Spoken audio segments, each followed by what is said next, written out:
pro scholae Latinae Brooklynienses provisore hodie vos libenter accipio. On behalf of the headmaster of the Brooklyn Latin School, I would like to welcome discipuli, magistri, staff, and their parents, siblings, and anyone who is quarantined with members of the TBLS community to the first ever remote public declamation. Declamation is an ancient tradition which holds a central place in Brooklyn Latin academics and school culture. People across time and across the earth have recognized the importance of words and ideas in bringing communities together.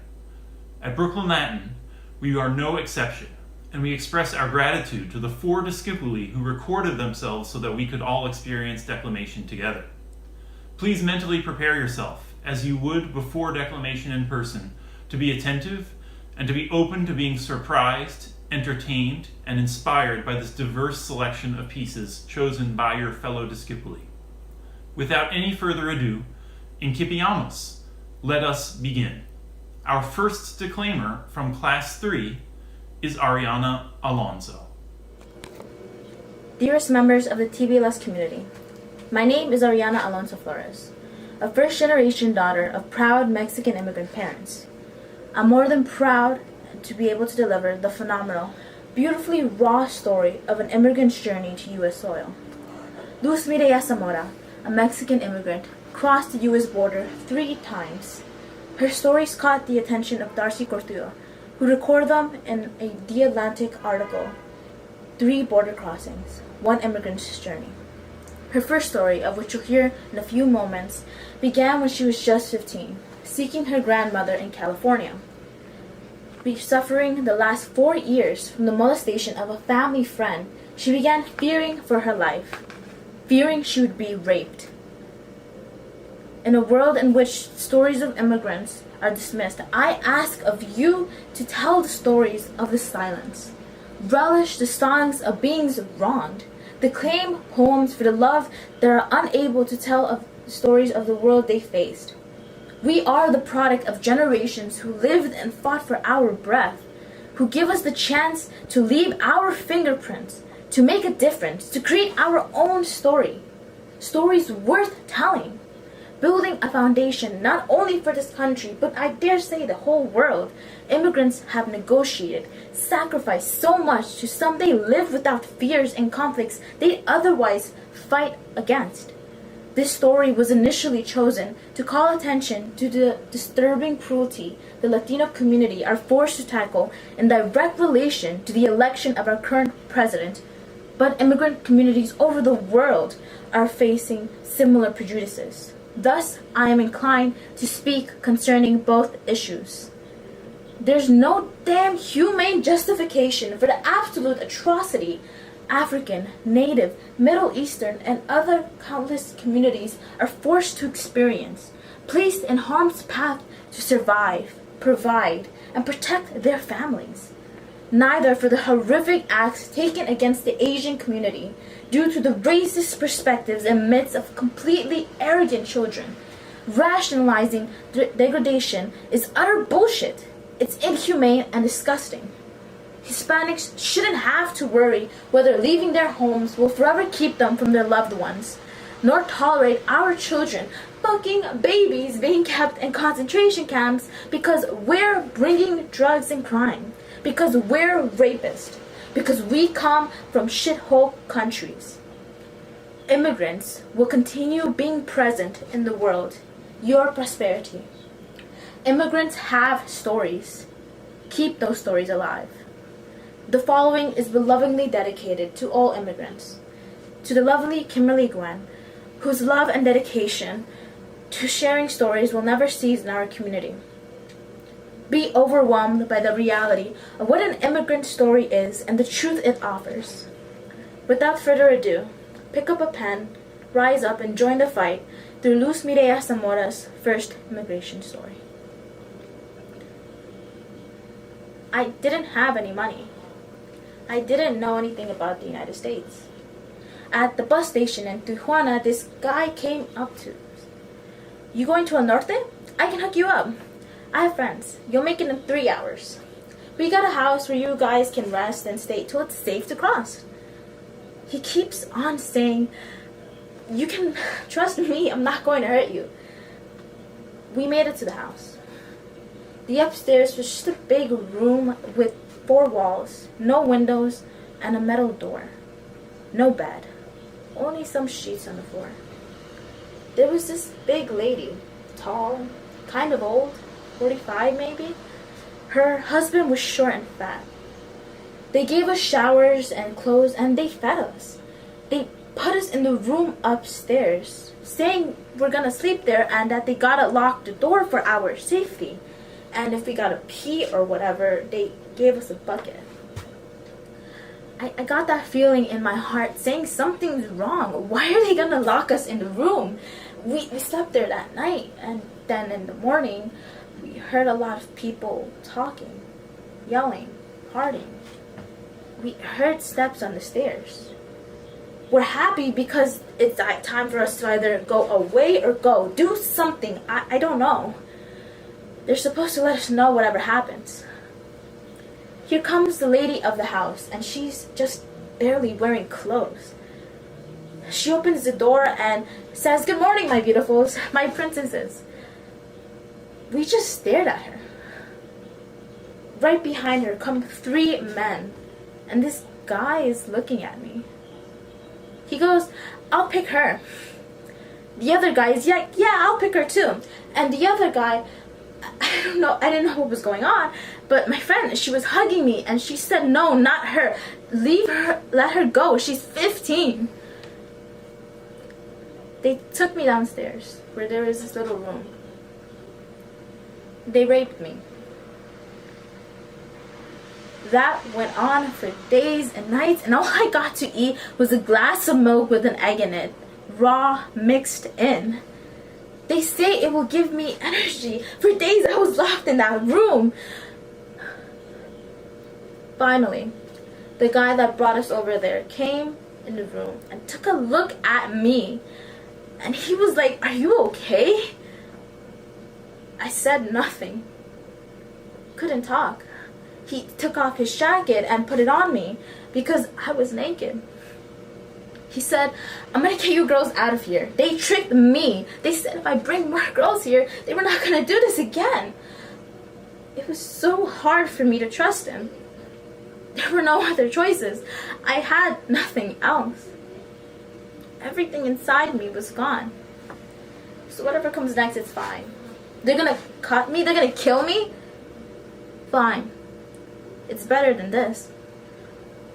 He opened the door and he told me to stay behind him, and we started walking upstairs. He opened the door where my friends were. They had been raped too.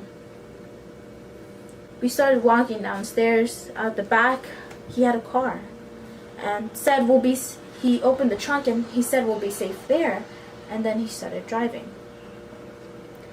After a while, he let us out and said, "I've got a friend. He's gonna help you girls out. Cross. He's gonna take a shortcut." He told me, "I hope you'll forgive me for what I've done." This new coyote said we were gonna walk for 3 to 4 hours to this bridge. We're gonna go underneath it, and then we're gonna make it to this big fence, and you girls gotta jump off it. Those 3 hours became 3 days that we were walking. I don't know, maybe we were lost? It was dry and rocky, and it was hot. We didn't have much water. We had to sip it and hold it in our mouths. We ended up sleeping in open fields, and I was so worried about scorpions.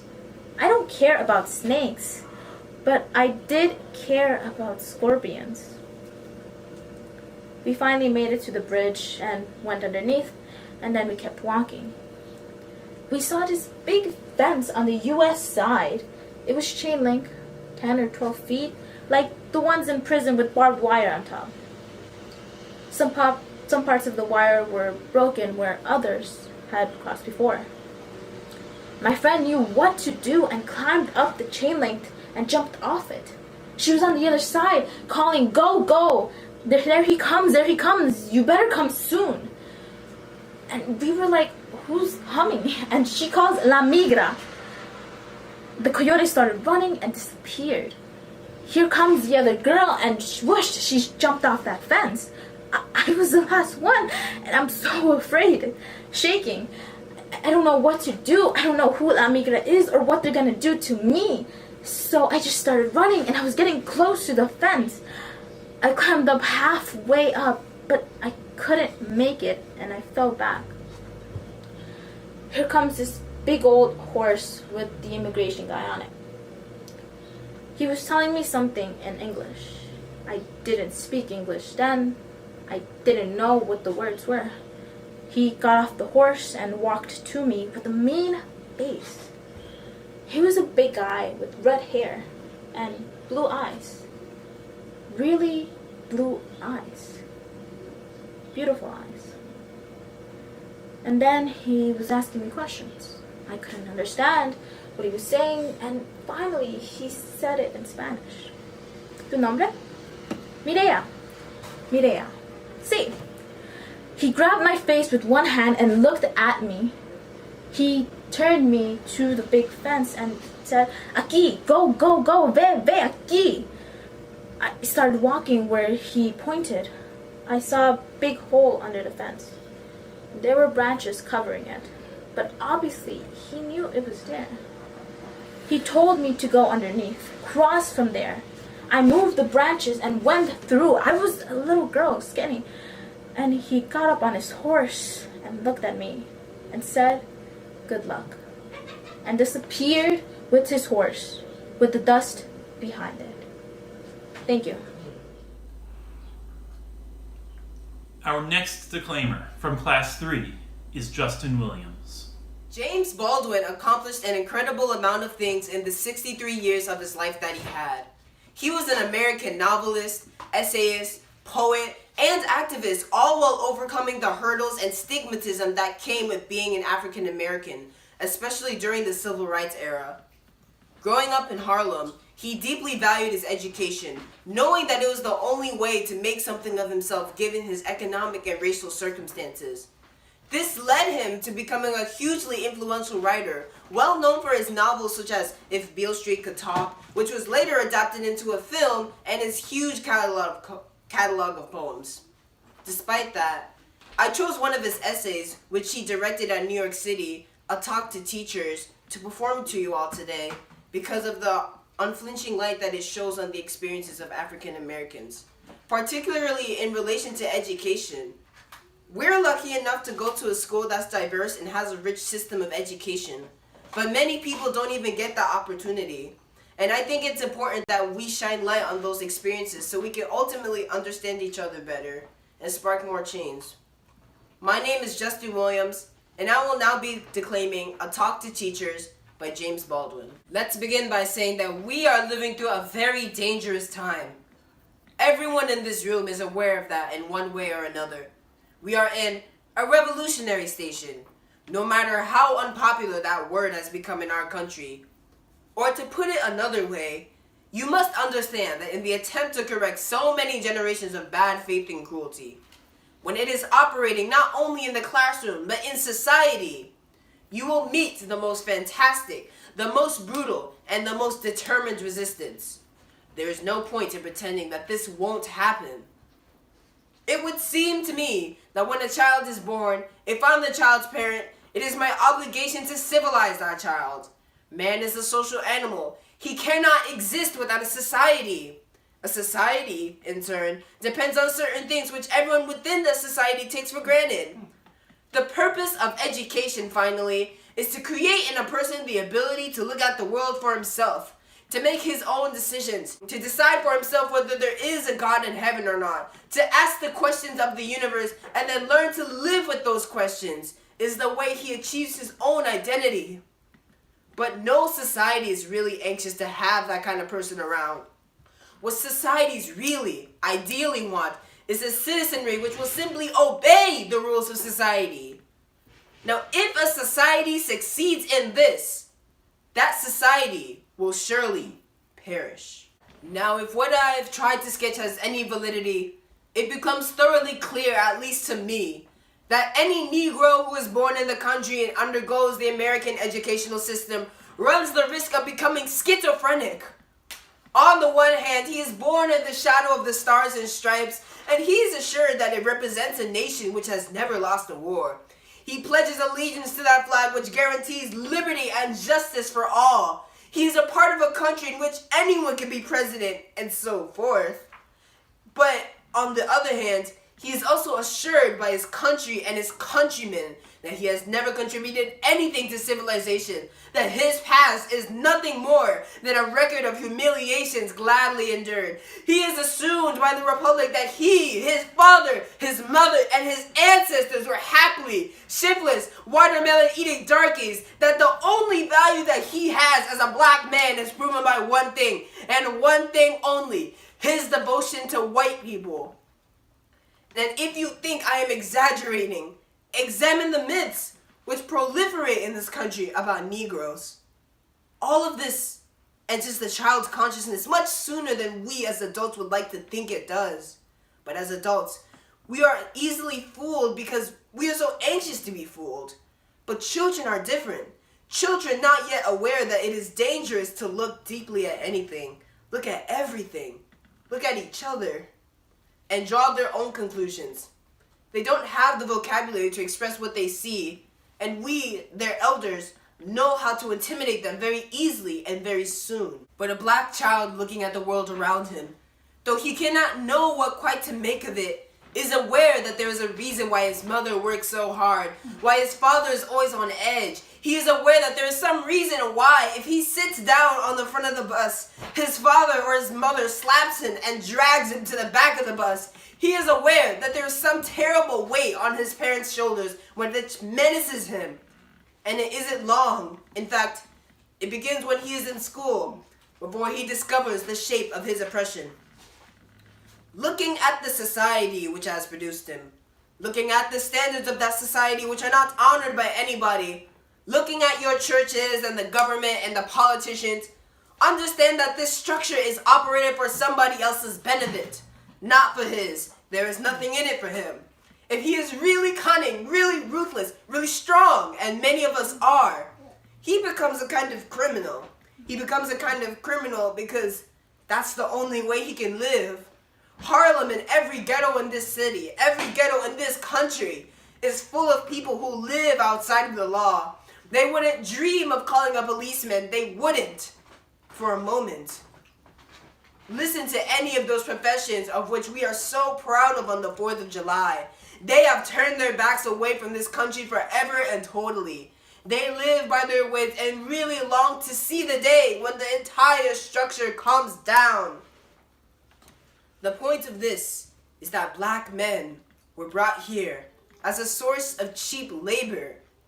They were indispensable to this economy. In order to justify the fact that men were treated as though they were animals, the white republic had to brainwash itself into believing that they were indeed animals and deserved to be treated like animals. Therefore, it is almost impossible for any Negro child to discover anything about his actual history. The reason that this animal, once he suspects his own worth, once he starts believing that he is a man, has begun to attack the entire power structure. This is why America has spent such a long time keeping the Negro in his place. What I am trying to suggest to you is that it was not an accident. It wasn't an act of God. It was not done by well-meaning people muddling into something which they didn't understand. It was a deliberate policy hammered in place in order to make money from black flesh. And now in 1963, because we have never faced this fact, we are in intolerable trouble. Now, if I were a teacher in this school, or any Negro school, and I was dealing with Negro children who were in my care only a few hours every day and would then return to their homes and to the streets, children who have an apprehension of their future which with every hour goes grimmer and darker, I would try to teach them. I would try to make them know that those streets, those houses, those dangers, those agonies by which they are surrounded are criminal. I would try to make each child know that these things are the result of a criminal conspiracy to destroy him. I would teach him that if he intends to be a man, he must at once decide that he's stronger than this conspiracy, and that he must never make peace with it. And that one of his weapons for refusing to make peace with it and for destroying it depends on what he decides that he is worth. I would teach him that there are very currently few standards in this country which are worth a man's respect. That it is up to him to change these standards for the better, for the sake of the life and the health of this country. I would suggest to him that the popular culture as represented on television and in comic books and in movies is based on fantasies, and that this is not a reflection of reality, and that these fantasies are created by very ill people. I would teach him that he doesn't have to be bound by the given expediencies of any given administration, any given policy, any given morality, and that he has the right and the necessity to examine everything. Our next declaimer from Class 3 is Hengzi Zhu. Although the Western Roman Empire fell in 476 AD, the Eastern Roman Empire, also known as the Byzantine Empire, continued to thrive with Constantinople, modern-day Istanbul, as its capital. However, all good things must come to an end, and the empire reached its demise in 1453 with the siege and fall of Constantinople by the invading forces led by the Ottoman Sultan Mehmed II of the Ottoman Empire. On the day before the final Ottoman assault, Constantine XI Dragus Palaiologos, the last Byzantine emperor, delivered his final speech to the citizens of Constantinople, urging everyone to remain faithful and keep resisting. Recorded by George Francis, the emperor's foreman, this speech demonstrates the human spirit when against challenging odds, and the importance of having a positive attitude even in dire situations. Salwete, my name is Hengzi Zhu, and now the speech. Most noble leader, illustrious tribunes, generals, most courageous fellow soldiers, and all loyal honest citizens, you know well that the hour has come. The enemy wishes to oppress us by sea and land, with all his engines and skill to attack us with the entire strength of this siege force. As a snake about to spew its venom, he is in a hurry to devour us, like a savage lion. For this reason, I am imploring you to fight like men with brave souls, as you have done from the beginning up to this day, against the enemy of our faith. I hand over to you my glorious, famous, respected, noble city, our homeland. Well, my brothers, we must fight for our liberty. Our empire, renowned in the past, but presently humbled, low, and exhausted. This Sultan has besieged our city for 57 days with all his strength. The enemy has often been repelled, up to now from walls with shame and dishonor. Yet now too, my brothers, feel no cowardice.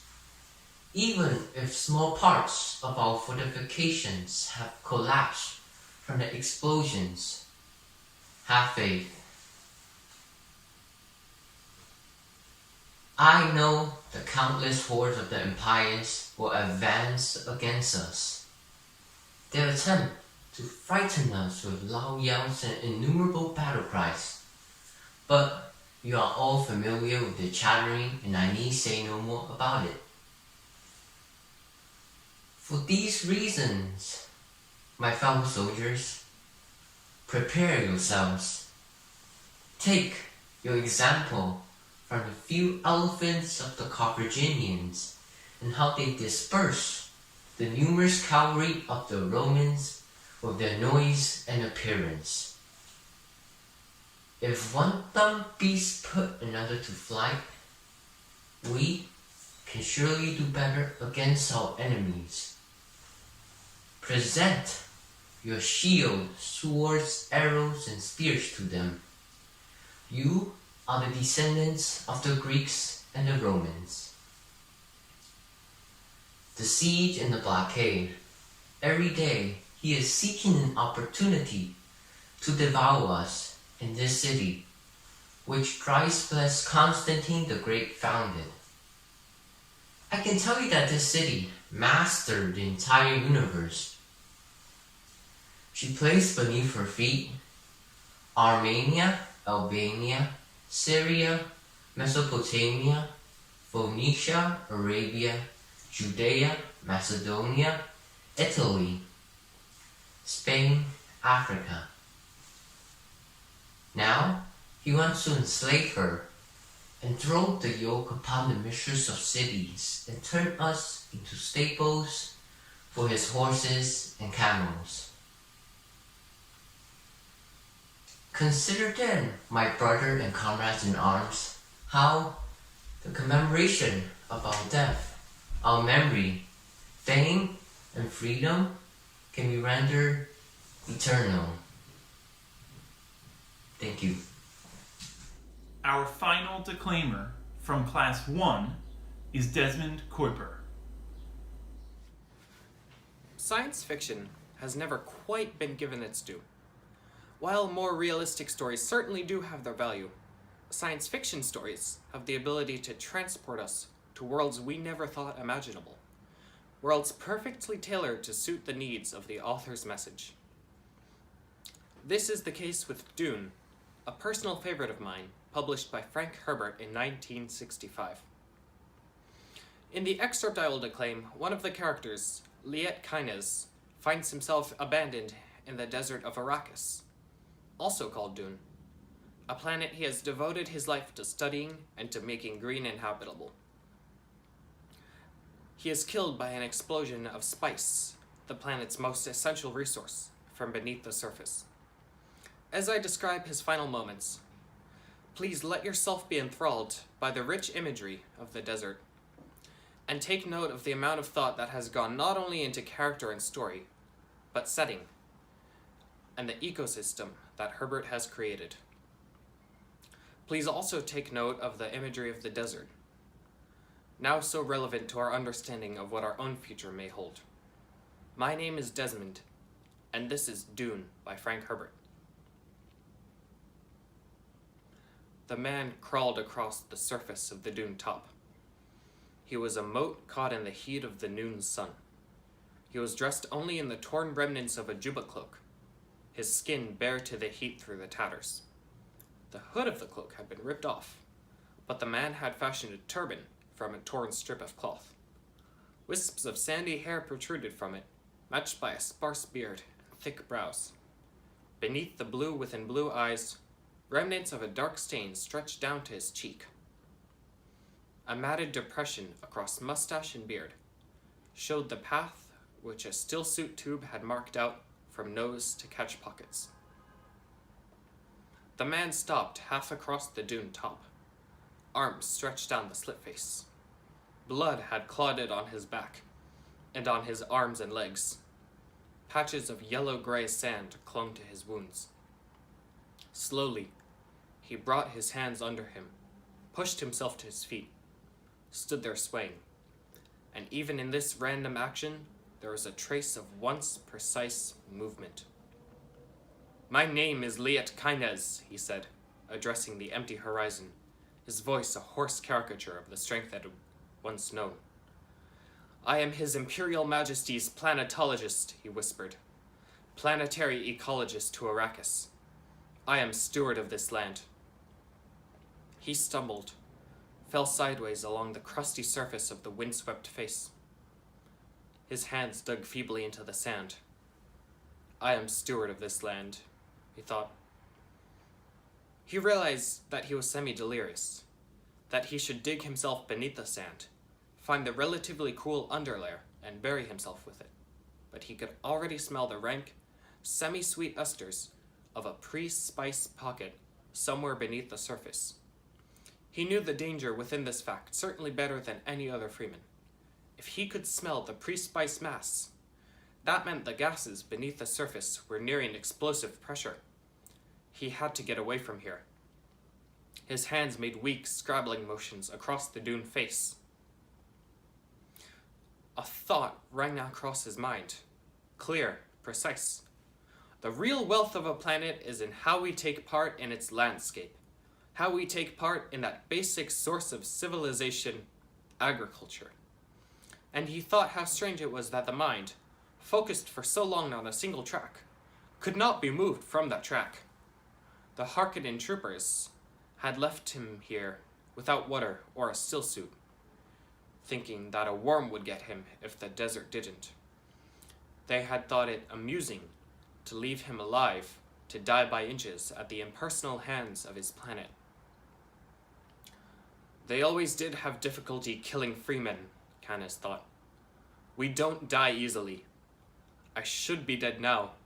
I will be dead soon, but I can't stop being an ecologist.